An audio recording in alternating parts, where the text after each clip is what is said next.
이번 시간부터는 이전에 학습해보았던 기본 편집보다 한 단계 발전된 어드밴스 편집에 대해서 살펴보도록 하겠습니다. 어드밴스 편집이라고 해서 특별한 건 없죠. 단지 특정한 기능을 활용을 해서 보다 편리하고 다양한 작업을 하실 수 있다는 것이죠. 먼저 이번에는 다이나믹 링크에 대해서 알아보도록 하겠습니다. 다이나믹 링크를 사용을 한다면 프리미어 프로 CS5에서 애프터 이펙트의 컴포지션이나 앙코르의 시퀀스를 직접 불러와서 편집을 하거나 해당 프로그램에서 프리미어의 시퀀스를 만들어서 작업을 해줄 수가 있습니다. 즉 상호 교환을 하면서 작업을 할 수 있다는 것이죠. 참고로 지금의 다이내믹 링크를 사용을 하기 위해서는 프로덕션 프리미엄이나 마스터 컬렉션 등과 같은 패키지 제품을 설치했을 때만이 가능합니다. 즉 프리미어 프로 CS5만 개별로 설치를 했거나 애프터 이펙트 CS5만 별도로 설치를 했을 경우에는 사용을 할 수 없다는 거죠. 자, 그렇다면 다이나믹 링크에 대해서 살펴보기로 합니다. 다이나믹 링크를 사용을 하기 위해서 파일 메뉴로 가고요. 자, 중간 정도의 어도비 다이나믹 링크. 자, 현재는 비활성화되어 있지만 샌드 투 앙코르가 있는데요. 자, 이 메뉴를 사용을 한다면 지금 프리미어에서 작업하고 있는 컴포지션을 앙코르로 이동을 해서 직접 앙코르를 통해서 대화형 미디어를 만들어 줄 수가 있습니다. 자, 그리고 아래쪽에 뉴 애프터 이펙트 컴포지션이 있는데요. 애프터 이펙트의 새로운 컴포지션을 만들어서 애프터 이펙트에서 작업을 한 후에 프리미어로 최종 마무리 작업을 할 때 사용이 됩니다. 자, 그리고 임포트 애프터 이펙트 컴포지션은 애프터 이펙트에서 작업했던 컴포지션을 불러와서 프리미어 프로 CS5를 통해서 작업을 해줄 수가 있습니다. 자, 이렇게 서로 상호 교환을 해줄 수 있기 때문에 일일이 파일을 만들어서 불러오고 다시 파일을 만들어서 프로그램을 통해서 열어야 하는 그러한 과정이 생략이 되기 때문에 신속하게 작업을 해줄 수가 있습니다. 자, 그래서 먼저 New After Effects 컴포지션을 선택을 해봅니다. 자, 컴포지션 설정 창이 나타났고요. 720480 현재의 프리미어 프로 CS5에서 사용이 되는 시퀀스와 동일하게 해줍니다. 오케이. 자, 그러면 애프터 이펙트가 이렇게 실행이 되고요. 애프터 이펙트 프로젝트 파일을 저장을 해줘야 되겠죠? 자, 저장되는 위치는 당연히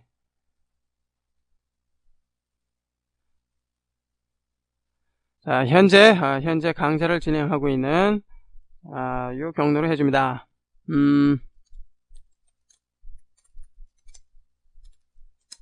다이내믹 링크로 해주고요. 저장. 그러면 이렇게 애프터 이펙트가 실행이 됐습니다. 자, 애프터 이펙트를 보니까 어떻습니까? 방금 프리미어 프로 CS5에서 만들어 놓았던 동일한 이름의 컴포지션이 생성이 된 것을 알 수가 있죠. 자, 이제 여기서 우리가 어떤 작업을 해놓고 자, 파일을 하나만 불러오죠. 자, 어떤 작업을 해놓고 다시 프리미어로 이동을 해준다면 어떻습니까? 애프터 이펙트에서 작업한 내용이 그대로 이렇게 나타나는 것을 알 수가 있습니다. 자, 이제 이 컴포지션 클립을 타임라인에 적용을 해보면 애프터 이펙트의 컴포지션을 프리미어에서 다른 클립처럼 사용을 할 수 있다는 것을 알 수가 있습니다. 자, 다시 한번 애프터 이펙트로 이동을 해주고요. 잠깐 짧은 작업을 한번 해줍니다. 자, 여기로 이동을 해놓고 포지션을 통해서 애니메이션을 간단하게 만들어 볼까요? 됐습니다. 자, 그러면 이렇게 움직이는 애니메이션이 완성이 됐죠? 자, 참고로 지금의 애프터 이펙트는 다양한 이펙트 작업을 해줄 수 있기 때문에 프리미어와는 또 다른 영상을 만들어 줄 수가 있는데요. 그렇기 때문에 프리미어를 배웠던 분들은 한 단계 진보된 그런 작업을 해주기 위해서 애프터 이펙트를 배우시는 분들도 많습니다. 참고하시고요. 다시 프리미어로 이동을 해봅니다. 자, 확인해보면 방금 애프터 이펙트에서 작업했던 그 상태 그대로 이렇게 사용이 된다는 것을 알 수가 있습니다.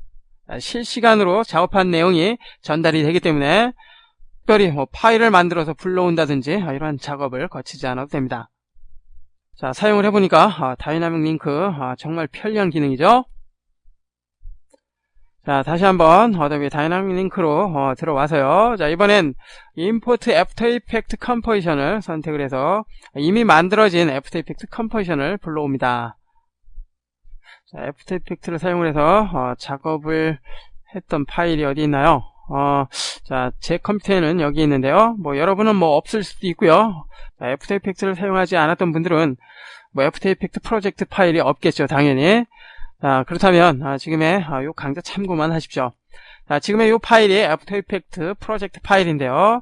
자, 가령 프로젝트 파일을 선택을 한 후에 컴포지션을 보면 해당 프로젝트에서 사용이 된 컴포지션이 이렇게 나타나는 것을 알 수가 있습니다.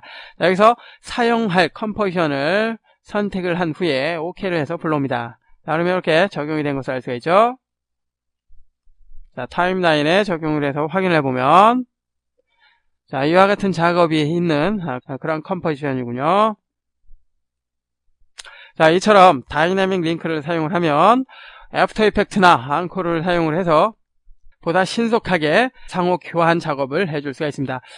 자, 마지막으로 센트 앙코르는 넘어가고요.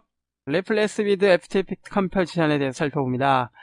자, 리플레이스 기능은 현재 프리미어 프로에서 사용이 되고 있는 클립을 외부에 있는 클립으로 바꿔주는 기능이죠. 자, 그럴 경우에 어떠한 작업을 해놓고 작업한 내용은 그대로 놔두고 클립만 교체를 해서 결과물을 만들 때 아주 유용하게 사용이 됩니다. 지금까지 다이나믹 링크에 대해서 알아보았습니다. 이번엔 마커에 대해서 살펴보도록 하겠습니다. 자, 마커는 클립의 특정 지점을 표시를 해주거나 아니면 특정 시간에 표시를 해놓을 때 사용이 되는데요. 자, 이렇게 표시된 마커는 특정 클립에 인점이나 아웃점을 맞춰주기 위해서 사용이 되고요. 영상과 오디오에 싱크를 해주기 위해서 사용이 됩니다. 그리고 또한 앙커를 통해서 챕터로 사용하거나 동영상이 재생이 될 때 특정한 장면에서 관련된 홈페이지가 열리는 웹링크를 위한 웹마커로 사용할 수 있겠고요. 그리고 플래시의 큐포인트로 사용할 수도 있습니다. 자, 그렇다면 이렇게 다양하게 사용이 되는 마커에 대해서 하나하나 살펴보기로 합니다. 먼저 동영상 폴더에서 자, 동영상 폴더보다는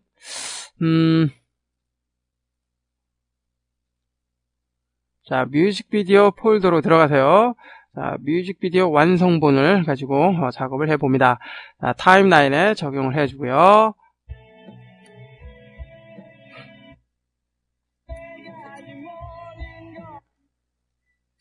자, 뮤직비디오 완성본인데요. 자, 요 클립을 사용을 해봅니다. 자, 마커는 클립 마커가 있고요. 시간자에 적용이 되는 시퀀스 마커가 있습니다. 이 두 개의 마커 중에서 클립 마커는 클립에 직접 적용이 되기 때문에 클립의 위치를 이동을 했을 때 마커 또한 같이 이동이 됩니다. 자, 그렇기 때문에 클립과 클립을 맞춰줄 때 주로 사용을 하게 되겠고요. 자, 그리고 시간자에 적용이 되는 시퀀스 마커는 항상 클립이 이동이 되는 것과는 상관없이 항상 그 위치에 있기 때문에 전체 작업 시간과 관련이 있습니다. 자, 그래서 먼저 클립 마커를 한번 적용해보죠. 마커가 적용이 될 그 지점에 타임 마커를 갖다 놓고요. 그 다음에 마커가 적용될 클립이 선택이 돼야 되겠죠. 자, 그 다음에 마커 메뉴로 가세요. 위쪽 3개는 클립 마커에 대한 설정을 해줄 수 있는 메뉴이고요. 그 다음에 아래쪽 3개는 시퀀스 마커에 대한 것입니다. 자, 그리고 시퀀스 마커를 편집을 할 때 사용이 되는 게 Add 시퀀스 마커고요. 자, 그리고 앙코르에서 챕터로 사용하기 위한 마커는 Set 앵커르 챕터 마커를 통해서 만들어줄 수 있습니다. 그리고 플래시 큐 포인트로 사용이 되는 마커는 Set 플래시 큐 마커를 통해서 만들어줄 수 있겠죠. 자, 위쪽으로 와서 Set 클립 마커를 적용을 해봅니다. 마커에 번호가 부여되지 않는 마커는 언넘버드 마커를 사용을 하면 되겠고요. 마커에 번호가 필요하다면 오더 넘버드 마커를 사용을 하면 됩니다. 번호가 없거나 번호가 있거나 마커는 동일한 역할을 하는데요. 번호가 필요한 작업이 있고요. 번호가 필요 없는 작업이 있습니다. 자, 그럴 때마다 상황에 맞게 사용을 하면 되겠죠. 오더 넘버 마커를 사용을 해봅니다. 사용될 번호를 입력을 하면 되겠고요. 참고로 이전 강좌에서 우리가 사용이 되는 클립 중에서 특정 장면을 전체 장면의 정지 화면으로 사용을 할 때 우리가 0번 마커를 사용한 적이 있었죠. 자, 그럴 때는 0번 마커를 사용을 하면 되겠고요. 자, 이번엔 한 1번 마커를 사용을 해봅니다. 오케이. 자, 그러면 번호가 붙어있는 1번 마커가 적용이 된 것을 알 수가 있습니다. 자, 오디오 클립에도 같이 적용이 된 것을 알 수가 있죠. 자, 이렇게 클립에 마커를 적용해 놓고 가령 비디오 클립에 지금 적용된 마커 지점에 다른 오디오 클립을 맞춰주고자 한다면 작업에 필요한 다른 오디오 파일을 불러와서 자, 이렇게 맞춰줄 수 있다라는 것이죠. 지금 뭐 학습을 위한 것이기 때문에 자, 특별히 신경을 쓰지 않아도 되겠고요. 자, 컨트롤 Z. 자, 이렇듯 클립 마커는 다른 클립을 마커가 적용된 지점에 다른 클립을 맞춰줄 때 사용이 됩니다. 자, 그리고 이번에는 시퀀스 마커에 대해서 살펴보긴 합니다. 시퀀스 마커를 사용하기 위해서 자, 클립에 적용된 마커는 삭제를 해봅니다. 자, 삭제를 해주기 위해서 마커 메뉴로 가고요. 클리어 클립 마커, 모든 마커를 삭제하고자 한다면 올 마커, 그리고 현재 타임 마커가 있는 지점에 마커를 삭제하고자 한다면 커런트 마커를 선택을 하면 됩니다. 자, 삭제가 된 것을 알 수가 있죠. 자, 계속해서 시퀀스 마커가 적용이 될 지점으로 타임 마커 갖다 놓고요. 마커, 시퀀스 마커를 적용을 해봅니다. 자, 위쪽에 있는 인, 아웃은 일전에 우리가 프로그램 패널을 통해서 마크 인아웃을 지정을 한 후에 지정된 그 구간을 삭제를 한 적이 있습니다. 그것처럼 인아웃은 그 용도로 사용이 됩니다. 자, 그리고 아래쪽에 in and out around selection은 타임라인에서 선택된 클립의 길이만큼 마커로 만들어 주는데요. 역시 이렇게 생성된 마커는 자, 해당 부분의 클립을 삭제할 때 사용이 됩니다. 뭐 아래쪽도 비슷한 역할을 하고요. 자, 역시 번호가 없는 언넘버가 있고요. 그리고 번호가 있는 오더 넘버가 있습니다. 자, 참고로 여러 개의 마커를 사용을 했을 때 next available number들을 사용을 한다면 만들어진 번호가 붙은 마커를 쉽게 찾아갈 수가 있습니다. 자, 오더 넘버를 선택을 해주고요. 자, 역시 뭐 0번부터 시작이 되네요. 자, 1번 선택을 하고 오케이. 자, 그러면 이렇게 적용이 된 것을 알 수가 있습니다. 자, 이렇듯 시퀀스 마커를 사용하는 이유는 뭐 시간에 대한 변화가 없기 때문에 이 시간에 사용되는 클립의 시작점이나 끝점을 맞춰주거나 아니면 클립에 적용된 마커끼리 맞춰줄 수가 있습니다. 자, 그리고 또한 앙코르에서 챕터를 위한 마커로도 사용이 되는데요. 자, 한번 설정을 해봅니다. 자, 더블 클릭. 자, 더블 클릭하면 마커 설정 창이 나타나는데요. 마커에 대한 정보를 입력을 해주고, 자, 옵션을 보면 앙코르 챕터 마커가 있습니다. 현재 마커를 앙코르 챕터 마커로 사용하고자 한다면 체크를 해주고요. 오케이. 자, 그러면 디스크 모양의 아이콘이 생겼죠. 이것은 즉 지금의 마커가 앙코르의 챕터로 사용이 된다는 것입니다. 자, 하나만 더 만들어 볼까요? 자, 이번엔 마커 메뉴를 사용하지 않고요. 타임라인에 있는 Set Unnumbered 마커를 사용해 봅니다. 클릭. 자, 그러면 역시 마커가 만들어졌고요. 자, 지금 만들어진 마커는 번호가 없죠? 마커의 Unnumbered와 동일합니다. 자, 역시 더블 클릭해서 앙코르의 챕터로 사용할 수 있게 앙코르 챕터 마커를 체크를 해주고요. 오케이. 자, 그럼 만들어졌죠? 자, 이제 이 만들어진 마커를 앙코르에서 챕터로 사용을 해보겠습니다. 자, 아직 뭐 앙코르를 사용해 본 적이 없기 때문에 챕터가 어떤 것인지 이해는 가지 않겠지만 잠깐만이라도 살펴본다면 뭐 조금이라도 이해가 되겠죠? 역시 다이나믹 링크를 사용을 하는데요. Send to 앙코르를 선택을 합니다. 자, 그러면 앙코르가 실행이 되고요. 자, 뉴 프로젝트 설정 창이 나타났는데요. 다이내믹 링크로 지정을 해줍니다. 자, 그리고 로케이션은 저장이 될 경로 지정을 해주면 되겠고요. 자, 한번 바꿔보죠. 자, 강좌에, 자, 현재 강좌가 있는 프리미어 프로 CS5. 오케이, 됐습니다. 자, DVD 작업을 하기 위해서 DVD로 체크를 해주고요. 오케이. 자, 앙코르에 대해서는 해당 강좌에서 보다 자세히 살펴보기로 합니다. 임포팅이 끝났고요. 자, 타임라인을 보니까 뭐 프리미어 타임라인과 비슷하군요.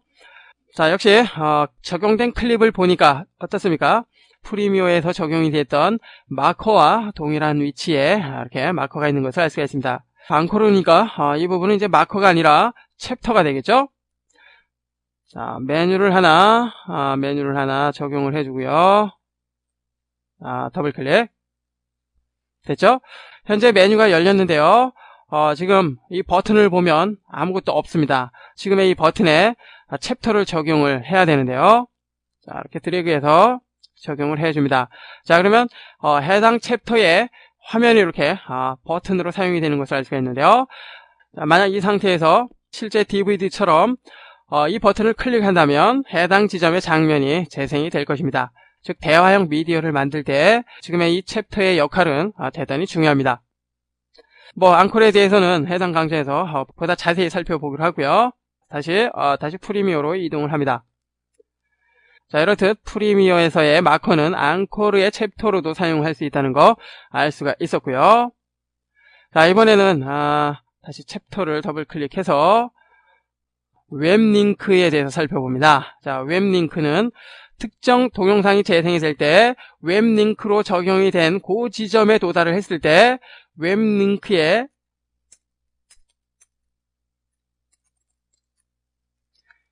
입력이 되어 있는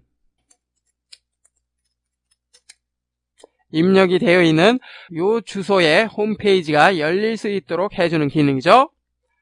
이 상태에서 플래시 파일 등과 같이 웹에서 재생이 되는 동영상 파일을 만들었을 때 웹링크가 작동이 됩니다. 이 부분은 홈페이지를 제작하는 분들에게 아주 유용하게 사용이 되겠죠. 참고로 아래쪽에 프레임 타겟은 URL을 통해서 링크된 홈페이지가 열릴 프레임셋 이름을 지정을 하는 곳입니다. 참고하시고요. 자, 설정이 끝났다면 OK를 하고 나옵니다. 그리고 또한 마커는 자, 플래시의 큐 포인트로도 사용이 되는데요. 사용을 하기 위해서는 체크를 해줘야 되겠죠. 자, 여기서 큐 포인트는 마커가 지정이 된 시간에 도달을 했을 때 자, 이벤트 효과가 나타나도록 해주거나 내비게이션 효과가 나타날 수 있도록 해주는데요. 자, 역시 이 부분 플래시 애니메이터에게 아주 유용하게 사용이 될 것입니다. 이렇듯 마커는 아주 다양한 용도로 사용이 된다는 것을 알 수가 있었는데요. 자, 마지막으로 특정한 마커로 이동을 하기 위해서는 고트 클립 마커나 고트 시퀀스 마커를 사용할 수 있겠고요. 삭제를 하는 방법은 클리어 시퀀스 마커나 클리어 클립 마커를 사용을 하면 됩니다.